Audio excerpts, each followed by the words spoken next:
Hey there, Powderkeg fans. I'm your host, Matt Hunkler, and this is Powderkeg Igniting Startups, the show for entrepreneurs, leaders, and innovators building remarkable tech companies and careers in areas decidedly outside of Silicon Valley.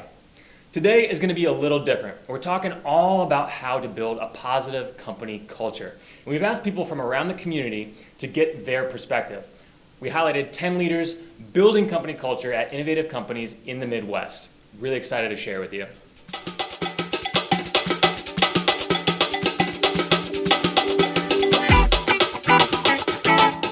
You know the number one reason why people take a job at a tech company? It's company culture. It's also the number one reason why people quit a job at a tech company. This is a really important topic because we spend a third of our waking hours at work. So why not work with people you love? Company culture isn't just important for employees, it's important for the company's bottom line. Research from Gallup shows that companies that prioritize culture have 60% lower turnover, 10% happier customers, and have 20% more sales. Our team asked tech leaders from around the Powderkeg community to get their perspective on company culture. In this video, you'll meet CEOs, executives, and other leaders building company culture at 10 different tech companies located outside of Silicon Valley. Whether you're building a startup or a high-growth tech company, or you're looking to join the right one where you can truly reach your full potential, you need to understand company culture. Culture is insanely connected to revenue. I talked with serial entrepreneur and employee experience expert, Jeb Banner. He's also a good friend of mine. I consider him a mentor as well. He's a CEO of Boardable, a board management software tool based in Indianapolis, Indiana. He's got over a decade of experience building tech companies, and I love getting his perspective on culture. Here's Jeb. Company culture is something that permeates every aspect of your employee and customer experience.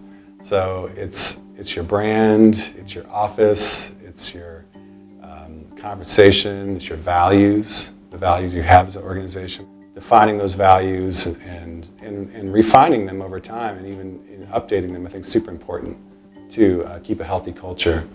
And that's a really great point. A June 2019 article from Harvard Business Review explores the connection between employee experience and customer experience, citing research from MIT that companies in the top 25% of employee experience earn twice the amount of revenue from their innovations as those in the bottom 25% of employee experience. So if you're looking to boost revenue this year, figure out how you can improve your company's culture. Company culture influences everyone who interacts with your company. And it's not just your employees, it affects your customers too. Great leaders understand that company culture influences both their team and their customer base. Haley Almond is the founder and CEO of Doxly. Her company is directly involved in the customer and employee experience. You see, Haley's a lawyer with extensive background working with venture capitalists and founders. And her company Doxly is built for attorneys to transform that archaic process of managing legal transactions into a simple software process. She had some great perspective on creating a winning culture and celebrating together. I think some company cultures are totally external and they share it far and wide and it becomes the fabric of how they position it to themselves. And we wanted to make sure that we had values that we could communicate to everyone, and they are the core of kind of how we want to build the business and grow Doxly. But there is a part of kind of the culture itself that is based on those values, that has them as the foundation, but that are, that kind of evolve in terms of how we work together, in terms of the enjoyment that we have of working together. So we take that, we win together, and we mean it to be our customers too. We aren't successful if they aren't successful in how they use Doxly, but we use it to say, okay, we're going to win together, and to be able to do that, we have to have, a great environment that everyone feels supported and everyone feels celebrated. Company culture grows and evolves over time as companies enter different phases of their life cycle. And that process happens little by little every single day. Being intentional about your company culture can boost employee engagement, but it doesn't happen overnight. So keep at it. I love this perspective from Ryan Brock, who's the founder of Metonymy Media, an agency of creative writers that works with companies who have a story to tell. And often, those companies have good stories because they have good cultures.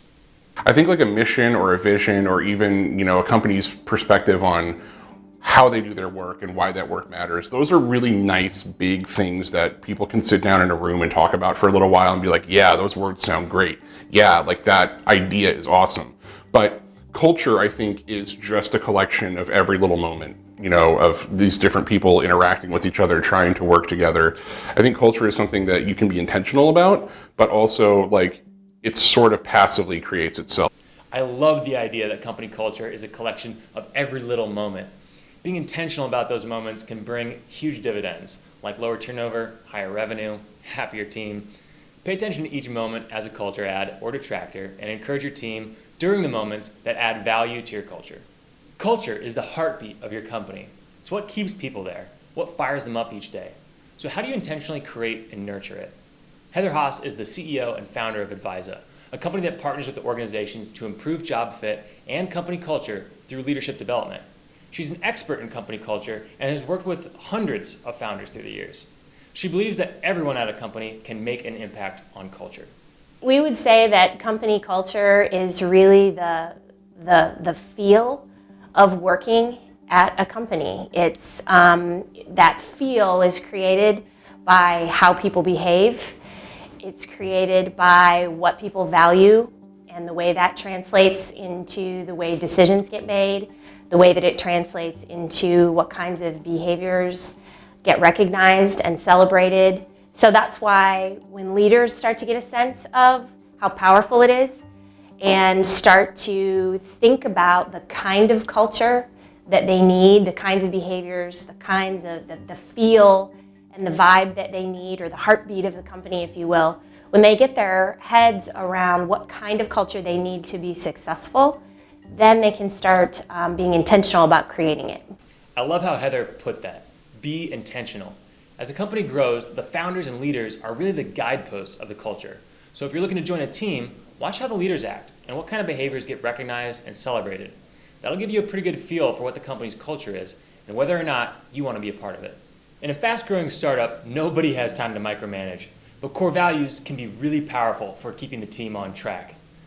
But we all know that core values shouldn't be stuffy words on posters or buzzwordy phrases. Valuable core values have to be real and authentic. Brian Wolf is the president and CEO at Parker Technology, a company that's changing the game in the parking industry with two-way video inside parking garages. He's been building and investing in high-growth tech companies across the Midwest for over a decade and shares a really unique perspective on why core values matter. I think what's so critical is that when you're a startup, you're in almost every conversation and every decision that gets made. But as the company grows, you can't be at every decision point. And not only that, but as a CEO, I don't want to be in every decision point. I tell my leaders all the time that I want to be in review mode, not in decision mode. And so the only way to build a cohesive company where the leaders are in review mode is to give people guiding principles around what we stand for. So the ability to have a high standard and expect things to get done in a high quality way with a high touch and the ability to push that down into the organization so that everybody knows that when they deliver high touch, high customer experience, a quality experience for the customer, that they've done the right thing without having to police and or micromanage every decision that gets made. I love the way Brian talks about values as guiding principles for people to make decisions that align with company culture. That way, the leaders are in review mode and people are armed with what they need to make decisions so they feel confident and they're doing the right thing. Give your team core values that act as guiding principles for decision making and encourage them to make decisions on their own so you can be in review mode and guide culture as a leader. Core values aren't just posters you hang on the wall. They're the thread that runs through every aspect of the business. Heather Haas, CEO of Advisa Leadership Consulting, talks about how to give core values new life with alignment across the organization. Core values aren't just ideals that hang on the wall. They should be translating into how people communicate, how people behave, and how people make decisions. So creating that alignment between who we say we are and how we market who we are, creating an alignment between that and then who we really are when you come to work here and interact with us as a customer is really important to long-term success. Core values are reflected in how people communicate, how people behave, and how people make decisions. Get everyone across your team aligned on your values and you unlock the power of culture to build an organization that you want to build. Core values are a really big deal for getting your team aligned on culture. So how do you write core values? From a founder's perspective, it can be really hard. And sometimes your first draft won't really hit the mark. Like everything else in tech, you have to iterate over time. Haley Altman, founder of Doxly, shares her experience writing core values and how they've evolved. Writing core values is hard. I think the first time we did it, we came up with a bunch of words that we thought were really important, like, you know, collaboration and teamwork and things like that. Things that are nice to like be thinking about, but those are buzzwords. They're not necessarily a specific value. So we had to so our first set that we did, we sat as a group and we talked about like all the things that were important to us that meant a lot and would be important to be a team member in Doxly. And then when we wrote them down, we realized that these weren't really like values. These are just like kind of ideas that are kind of like table stakes of what needed to be true. Core values aren't buzzwords. They're guiding principles for the way you do business. And it's okay if they change a little bit over time, or if it takes a few drafts for you to get to the right values that reflect the culture you want to build. Leaders shape the culture at a company. So look up to leaders and find out what the culture is like and if you want to be a part of it. An article from First Round Review says that 80% of your culture is defined by its core leaders. 80%! That's why culture has to be so much of your mind share as a leader. So what does that look like from a team leader's perspective? Heidi Barker works with Brian Wolf at Parker Technologies as their director of marketing, and she shares her perspective from inside the team while creating a unique workplace and culture at Parker. A huge part of being happy in your job is enjoying who you work with and the interactions that you have with your coworkers and having that collaborative environment. And so I think that having core values that align with your own and also kind of identifying what some of those different aspects of the just like workplace landscape, I suppose you could say, with, you know, when you need to be in there, if you can work remotely. A third of your life is spent at work, and it makes a huge difference in your quality of life if you love who you work with and the environment that you're working in. Find a company culture you're pulled towards and go have a conversation with someone on their team. You never know where it could lead.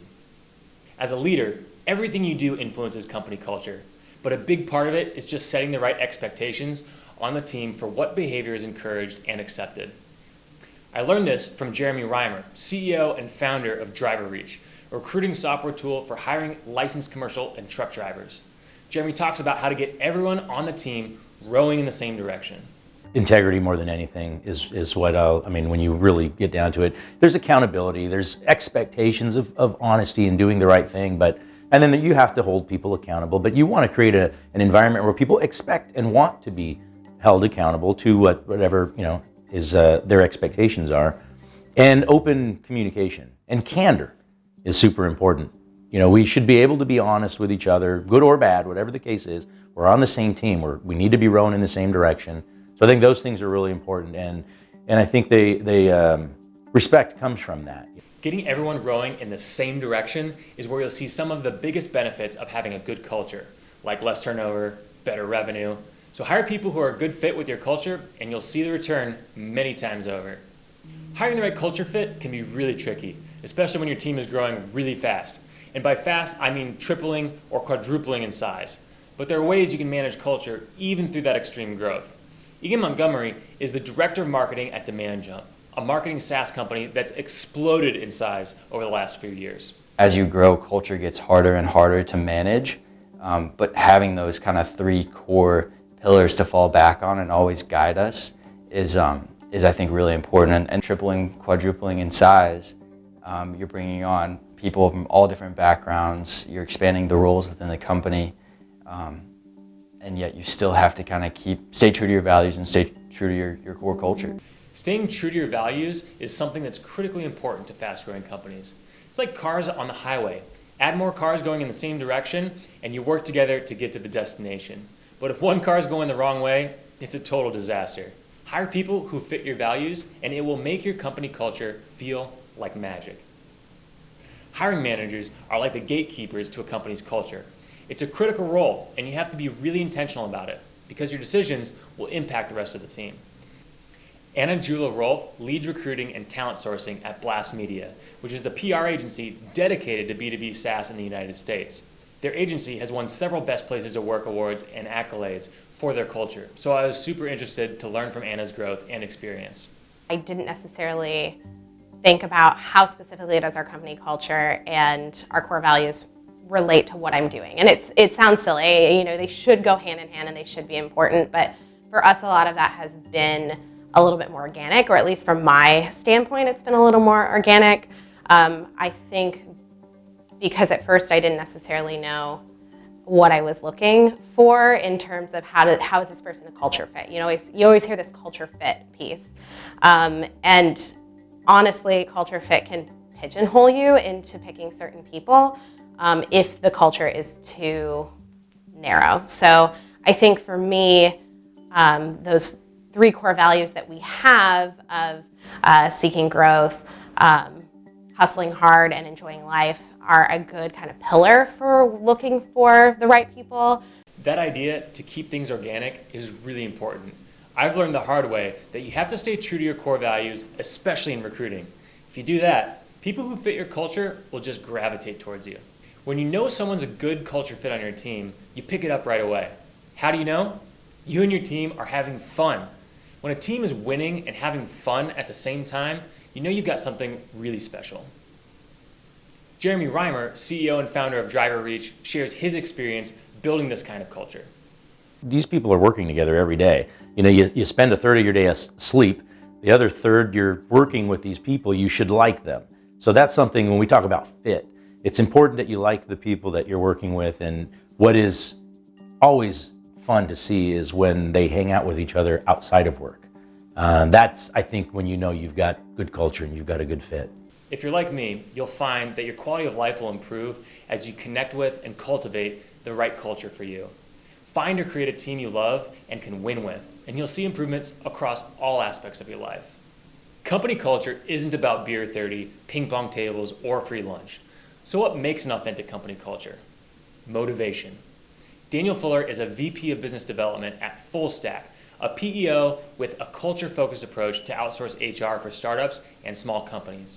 He's worked with dozens of tech leaders, and here's what he has to say about creating an authentic company culture.